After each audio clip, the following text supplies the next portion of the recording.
What's up, y'all? And welcome back to The Quiet Loud, where we make sense of the noise around us. Thanks for joining. I'm DeAntony Collins. And if you haven't already, tap subscribe, hit follow, and join the family because we do this every week. A little laughter, a little moral clarity, and a lot of truth. And this week, we're true to form. There's a TikTok song going viral that might just be the soundtrack to America's shutdown mood. And I can't get this out of my head. Maybe that's exactly the point, but TikTok creator At a Gift from Todd gives us a melody about defense contractors helping Trump build a ballroom, and the internet ran with it. Duets, sing-alongs, remixes, you name it. Check this out. I would booze Allen Hamilton build a ballroom. That ain't making sense to me. No, that ain't making sense. Defense contractor, what is it they're really after? It feels like a CEO conspiracy. Why would Lockheed Martin build a ballroom? That ain't making sense to me. No, that don't make no sense. Rockets, they build missiles. Now it's drinks to wet your whistle. It's something sinister indeed. Oh, why would Palantir want to help build a ballroom? That ain't making sense to me. No, that ain't I making just can't sense. get down with that man. You remember that scene from Batman? They're gonna build more surveillance technology. Oh, turns out Hitler also built a ballroom.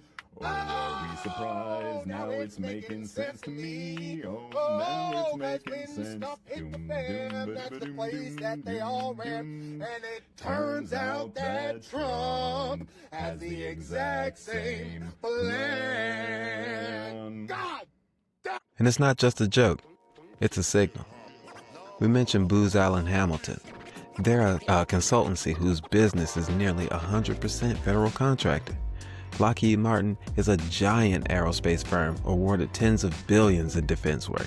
And Palantir, which I talked about in just the last episode, is a data analytics company building systems for immigration, military, and law enforcement.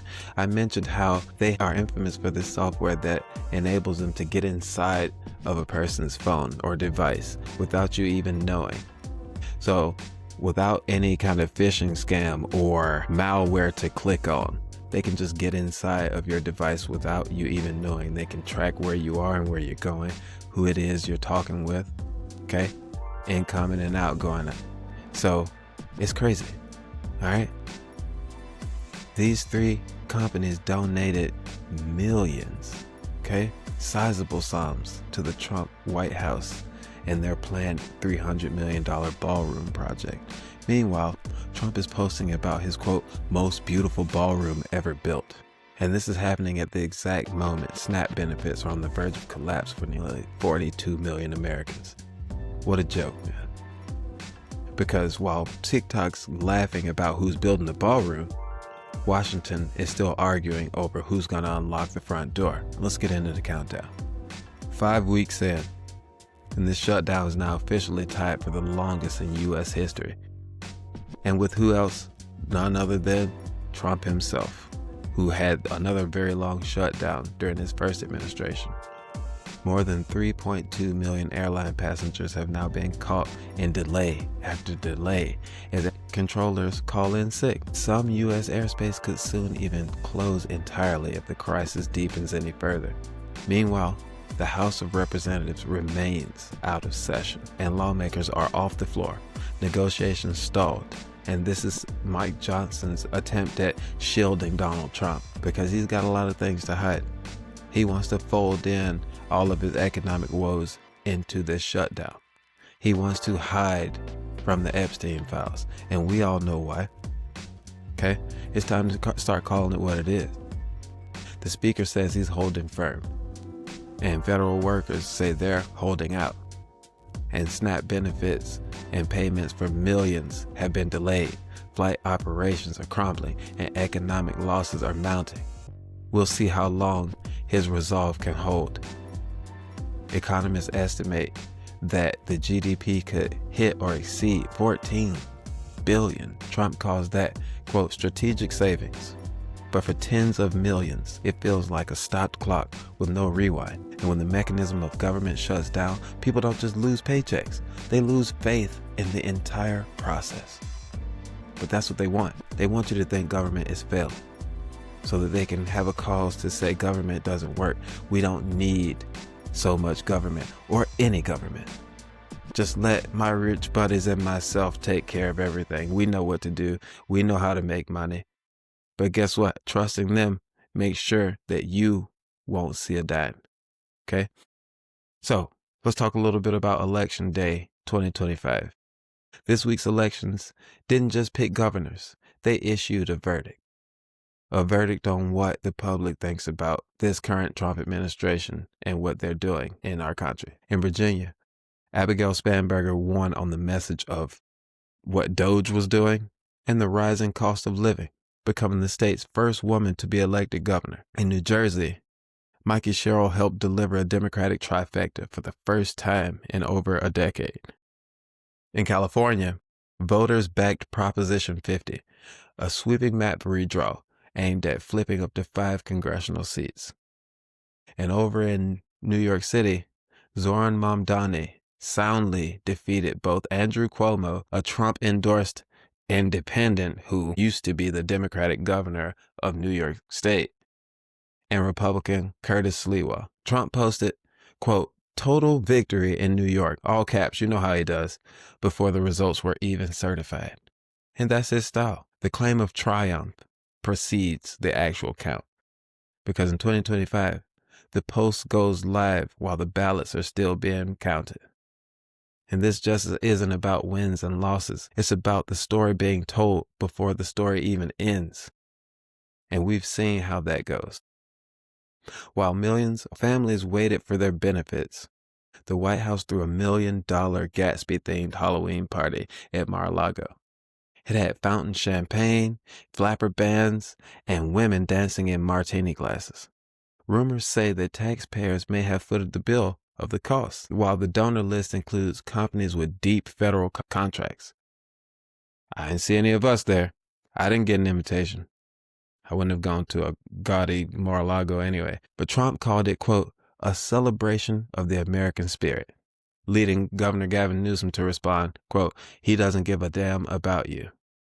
While House Leader Hakeem Jeffries adding, "we're working while he's hosting." Privilege used to have some shame. They used to hide. They didn't used to want to flaunt it right in your face. Now it shows up on camera. Okay? The difference between a banquet line and a pantry line isn't just optics. It's policy now. They want to lord it over you. This is ridiculous. When the spectacle overshadows the service, you get attention with no accountability. That's power with a dress code. And we ain't getting in with these shoes.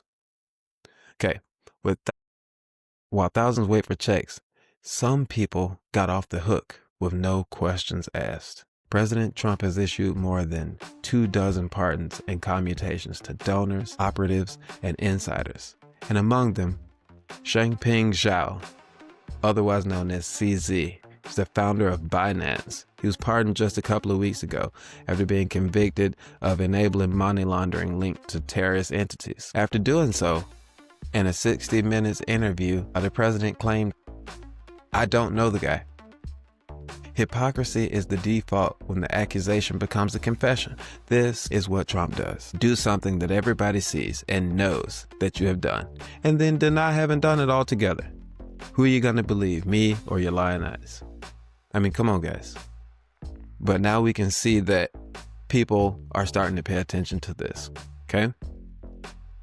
They're noticing that the Justice Department's clemency office now looks like a loyalty club, where all you're doing is going in and cashing in your Trump loyalty points. You got somebody you need to get out of jail? Say something nice about Trump. Write him a nice fat check.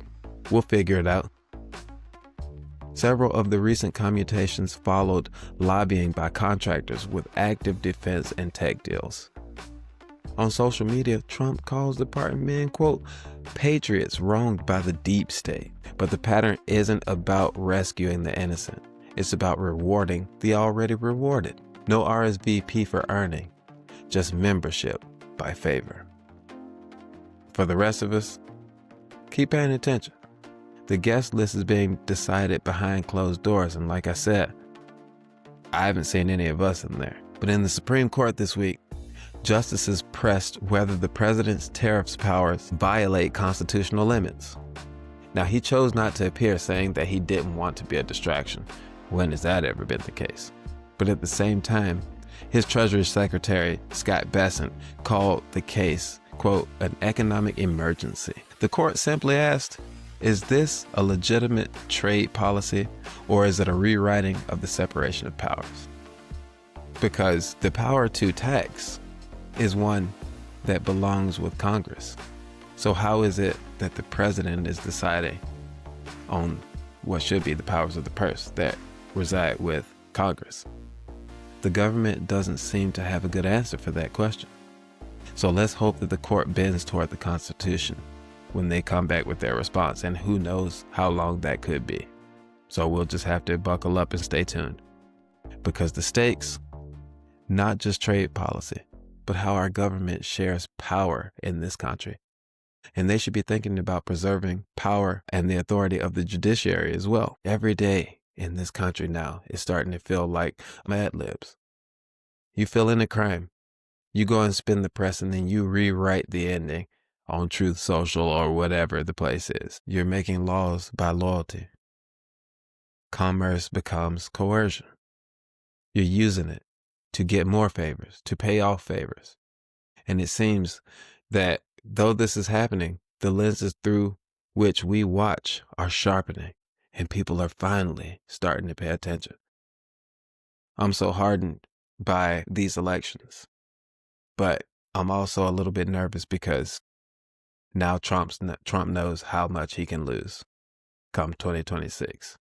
He will do something to tamper with this election. He's already going on about the amount of mail-in ballots that people were using in California, which they've always used, which he uses to vote for president and has always used. So how is it perfectly okay for some people to use, but it's fraudulent for others when they're not voting for him or what he's interested in voting for? Keep watching this space, y'all. All right, a couple things before we go. I'm not going to stop bringing this up until it happens. Representative-elect Adelita Grijalva still has not been sworn in, leaving Arizona's 7th district without representation for over a month while this shutdown drags on. Speaker Mike Johnson, swear in Adelita Grijalva. Okay, there's nearly 800,000 Arizonans that are right now going without representation in Congress. Do your job. Swear her in. Stop protecting and shielding Donald Trump from the Epstein files. It's going to come out. Are you going to be the man who stood in the way and protected? I mean, you're already doing it, but are you going to let history write you down as the man that did that? All right. ICE raids swept through 3 major cities this week, prompting protests and governors pledging to block state cooperation. Immigrants groups warned that the operations are unconstitutional, especially amid unpaid federal oversight. So nobody's keeping an eye on the watchers right now. These people are running amok. They're wearing masks. They're snatching up anybody. Okay? Please watch yourselves out there. We're going to keep an eye on these stories and everything that we've talked about so far in this episode, so that it doesn't go quietly into the night, okay? We'll keep watching. So, what do we learn? That sometimes the biggest parties happen in the darkest rooms, and the rest of us are left outside, waiting for the lights to come back on.